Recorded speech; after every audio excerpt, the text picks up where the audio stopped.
All right, welcome to week 2 of Football for Dummies, brought to you by a dummy. No, I'm just kidding. I had an opportunity to go back and watch the all 22 of the Bears and Vikings game, and I have to tell you, very impressed by what I saw from Caleb Williams. Wasn't a perfect game. There were some missed throws, the mistake taking the sack in overtime, and then the delay game penalty.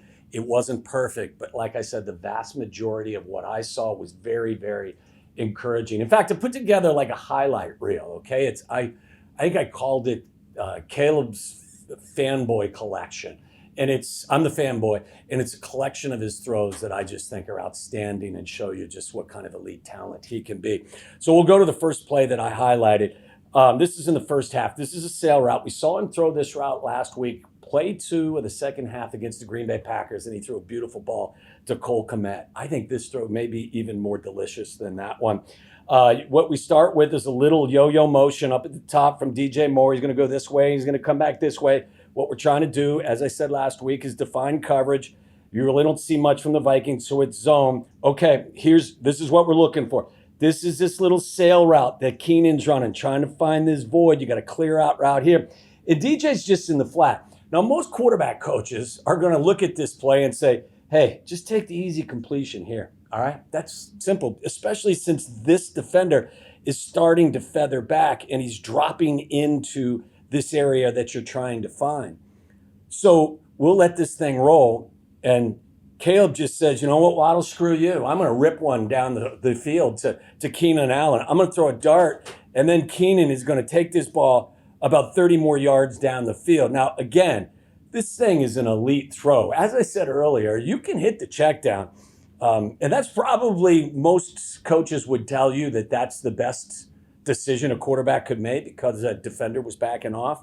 But when you got a right arm like this young man has, just cock that thing and let it rip. That's beautiful. That's just a fantastic throw, and that's a young man who's playing confident and playing well. I'll go to the second throw that I want to show you. This is just 2 plays later. Okay, and this is a combination of Caleb showing you what kind of athletic ability he has to escape a rush, and then what kind of accuracy he has on the move. Watch this throw he makes to DeAndre Swift. And I will also give credit to DeAndre Swift. This is a veteran move. You'll see what he does in this play again. You'll see a little bit of motion again. You got DJ going this way. He'll come back. We're going to define what the coverage is here. And right off the bat, I believe this is Van Ginkel, who's a very good athlete. He flushes Caleb from the pocket. And watch this. He's on the run. You just saw DeAndre Swift because he knows he's in scramble mode now. He's going to the flat. Now he turns this upfield. And watch this throw that Caleb drops in the bucket. Like, this is crazy. Harrison Smith is right there to blow this play up. If that ball isn't thrown exactly where he throws it, that's an interception. Or maybe that's a decapitation if you're DeAndre Swift. I've been there before. We used to call those medicine balls because when the quarterback threw it to you, afterwards you needed quite a bit of medicine to feel right. I believe this is a seam route. Okay, yes. You got to have balls to throw the seam route if you're a quarterback, okay? Sometimes you got to stand in there and you got to let it rip. You got to have some balls, too, to catch that ball in the seam as well because you know a hit's coming. What we have here is we have a clear out route at the top. You got Keenan, I believe, in the slot, just trying to bend behind this linebacker that's dropping. And as soon as he gets behind the linebacker, Caleb's going to want to let this rip right there. And then Keenan, you got to watch this all the way through. Not only is this a great throw, because he's going to throw it to the back shoulder of Keenan, back over here, okay? Because he needs to throw it away from this defender. Now I'm just messing up with this thing. But watch where this throw is made. It's a fantastic catch. It's a better view from behind. Again, the seam route, once you curl around that linebacker as a receiver, you got to get your head around and know that the play is coming. Keenan does a brilliant job he throttles it down right there. As you see, he's no longer vertical. He's got his body turned back to the quarterback, and this ball hits him in his back shoulder because this defender can make the play if it's not. Ball placement, ball velocity, decision-making, all top shelf right there. That's just fantastic.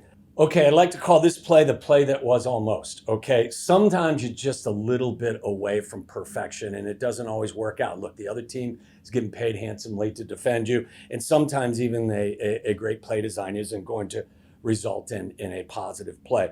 We'll start this play again. This is really good recognition by the quarterback. Watch the motion from this is Keenan Allen. He's going to come out here. If they bump the defenders down, what that means to me is I got man coverage, okay? So Keenan comes out, I got man coverage. This is the guy over Keenan. I like that matchup because Keenan's got decent spacing on the field. He's inside the number, so he's got space to run this go route down the sideline. Keenan's not the fastest guy in the world, but he's a great tactician. So we'll watch this play. I think it's a great decision by Caleb. Sets his feet. You see him here. He's made his decision. The wide receiver's even with the cornerback. He's going to throw this ball. The only thing that I could ever say maybe he should have done a little bit better is to throw the ball a little bit shorter, not as far down the field. But I'm not going to sit and criticize him for that. That's a fantastic throw. It's a good route. Guess what happens? Keenan just doesn't get his toe down. Like I said, sometimes really good plays don't result in positive yardage, but just the whole technicals of this. Great decision, great throw, excellent catch. Keenan almost gets his foot down, does not, but still a play that I thought was very, very good. All right, here's another seam route for you. As I said to you a little bit earlier, it takes a lot of guts to throw the seam route because usually it's a little bit crowded. It takes some guts to actually be on the receiving end because there's usually a lot of traffic. Loving the usage of motion, he said, of Thomas Brown. I think Thomas Brown's done a really nice job of this. As you see, Keenan Allen's going to come out here, going to define the coverage. Then we're going to get him vertical. We're going to get Cole with a little stutter and then try to find this spot right here. Watch it as it unfolds. See a little clear out. Cole stutters right there. Now, Caleb could probably throw this a little bit quicker. Look at the hole that exists right here. The safety, Harrison Smith, is way too far back. As soon as he clears this linebacker, that ball can be out.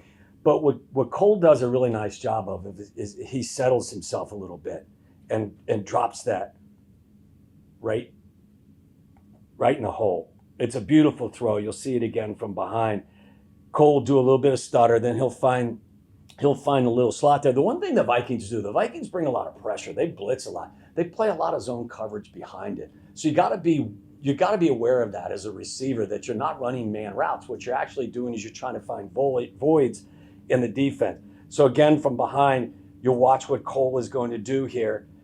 The motion defines that it's a zone defense. Cole comes up here, settles a little bit. You see this nickelback flies out. So guess what? We got a hole right here. Caleb stops it, and once again, where's that ball? That ball's thrown to his back shoulder a little bit away from this defender. It's just a really good throw. Cole secures it. And just another example of Caleb's willingness to push the ball downfield. Another fabulous throw. Like I said, I mean, Caleb fanboy reel is pretty exciting, isn't it? Okay, and finally, I wrap up my Caleb fanboy collection here by showing you the last play in regulation. This is, look, they're at the moment, they're at their own 43-yard line. There's very little time left. You've got to get this ball down the field to get Cairo Santos in field goal range. You're going to run it deep in by DJ Moore. You're going to clear out of here. You're looking for a void in here, okay? This is an unbelievable throw for two reasons. First of all, the accuracy, and then the touch, okay? Or maybe I should say the velocity and the touch. We'll watch this play unfold. You'll watch DJ at the bottom of the screen, gets good depth on his route, and right there, you've got a big hole right here. This is where DJ wants to be. When you get inside your own 35, or the Vikings 35, now you're in field goal range. You got two defenders here. How in the world is Caleb going to get the ball down the field far enough? You got to throw it on a line because this is a 30-yard throw, but you got to get enough arc on it to get it over the hands of the defenders. Watch this throw. What a beauty. Like, this is the reason why they were able to tie this game, and it looks even better from behind. Again, Caleb will do a fantastic job climbing the pocket. His fundamentals are good. Good pickup right here too. Let's not ignore this. This is Roschon Johnson helping out his tight end right here to secure the pocket. This throw isn't made if Roschon Johnson doesn't help out and chip right there. But watch this throw. Look at that. Like, that's a money throw. Like, it doesn't get any better than that. And now you're in field goal range. Cairo Santos comes in, kicks it through the upright, and now you've got an opportunity to go to overtime. Look, Was it a perfect game played by Caleb Williams? No. I could go back and show you some throws that he missed. I can go back and show you some reads that he missed. But the vast majority of what I watched is very encouraging. And his willingness now to throw the ball down the field into tight spots is what I want. If you throw an interception every now and again, I'm cool with that. It's a learning process for a young quarterback. So now not only is he making the right decisions and playing decisively, he's also pushing the ball downfield and using his natural God-given talent to make plays, which is absolutely exhilarating. Okay, my second compilation of videos is more about how Caleb has simplified things. He shows you he's making really good decisions. He's taking what defenses are giving him, and he's also using his legs to not only to help out his offensive line in protection, but also to make positive plays when things start to break down. Think about the circumstances right here. He's at his own 3-yard line. This is third down. Third down and fairly long against a Vikings team that sends people from everywhere. So if it's not there, I know Thomas Brown is telling Caleb, eject the pocket, make something with your legs. If nothing is there, throw the ball away, but we can't have a negative play in our own end zone. So what does Caleb do? He buys time. The pocket collapses a little bit. Little frantic, but what does he do? He sees he's got an alley right here, and what he's going to do is make the most of it, and he turns a 3rd and long from inside your 5-yard line into a first down. Like, that is good, solid, smart, safe football by a rookie quarterback, and I loved watching that.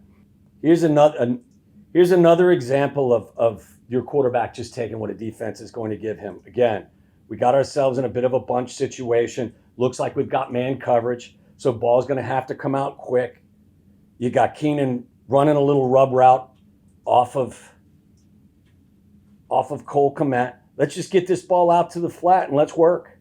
That's just a good little 3 or 4 yard gain. It's nothing spectacular, but again, take what a defense is willing to give you. You sit back there and pat that ball. Eventually, they're going to sack you and it's going to be a negative play. So it may not look like anything outstanding, but these are the subtle plays that he's making now that makes this offense so much more efficient. Once again, let's look at a quarterback making a really simple decision here. You got 3rd down. You know you have basically zone coverage, or that's what it feels like. Find a void, okay? Whether it's DJ Moore, he sit here, you got your inside receiver, whatever you got out here, somebody find a void. The ball is snapped. That's DJ Moore right there. Now, I don't know why you wouldn't let it go. And Caleb doesn't know why you wouldn't let it go. So Caleb lets it go. And what do? That's a first down. That's an excellent read. There's really nothing spectacular about this other than just the simplicity of it all. Look, just ball comes out. That's a first down. Simple as that. That's how Caleb has grown over the course of time. Okay, the question you asked me, how is Caleb processing things? Is it coming to him quicker? Watch this play. This is a play that develops, takes a little bit of time, but there's no panic in Caleb. He's going to look to this side. Okay, this is where his primary read is if you watch him drop back, he's looking to the right. He doesn't you could throw this up here, no question. This is a little cloudy here and the safety's a little bit too tight here. You could probably come back to this if you want it, but this little spot over here isn't bad. Now look, his body is still looking in this direction. For whatever reason, he doesn't want the top of the screen. That's fine, but when you come back, that ball's got to come out. Watch what happens. Comes back, immediately throws it, and throws it to the back shoulder of Cole Kmet, who turns up the field and makes something out of nothing. That's processing. That's looking to the right. Okay, he didn't like the quick out at the top of the screen. That's fine. You come back to the other side, and you see Cole Kmet that's sitting in a stick route, and you throw it to his back shoulder. Tremendous growth right there. And finally, the last play that just shows you how Caleb is starting to play very simple, and he's trying to play smart football here. Look at all the guys you have to line of scrimmage. You got 1, 2, 3, 4, 5, 6, 7. There's 7 Vikings at the line of scrimmage here. You have no idea who's coming in, who's not, because Brian Flores is as exotic a play caller as a defensive coordinator as there is. So Caleb has to understand how many guys I got. I got 1, 2, 3, 4, 5, 6. I got 7 counting the back. Okay, maybe we could go one-on-one here, but what if somebody drops back and one of my offensive linemen, chips on somebody else and gets a little bit confused? Just watch how quickly he decides that the best thing to do here, this is 2nd down, is to just get the ball over the top of the blitzer and just quickly get this ball out to DeAndre Swift. Now, the Vikings defender, again, I believe it's Harrison Smith, makes a decent play. But now guess what we got right here? We got 3rd and 4 instead of 3rd and 14 because Caleb doesn't let it go and doesn't recognize where the pressure's coming from and just freaks out and decides to take a bad play. So let's just play at full speed and you'll see calm demeanor, catchable ball, positive play. Now look, again, as I've said 1,000 times today, this wasn't a perfect game by anybody on the Bears. They had scored 16 points in the first 58 minutes of this game. But when it came down to crunch time with 1:55, Caleb Williams went to work. Now, he did a ton of work throughout the course of the game. It didn't get him in the end zone as readily and as often as I would have liked. But there's so much progress that is being shown right now over the last couple of weeks. And my expectation for anyone who ever asked me when the season began, what is your expectation for Caleb Williams? And my answer was always, he will be playing, or he needs to be playing, the quarterback position at a level that we haven't seen in decades here in the second half of the season. So we get to the second half of the season, what we need to see is better quarterback play, even though he's a rookie, than we've seen from that position in years. And I don't know how you feel about it, but I don't know that I've seen a quarterback in a Bears uniform over the course of the last several decades that has been able to do some of the stuff that I've highlighted today.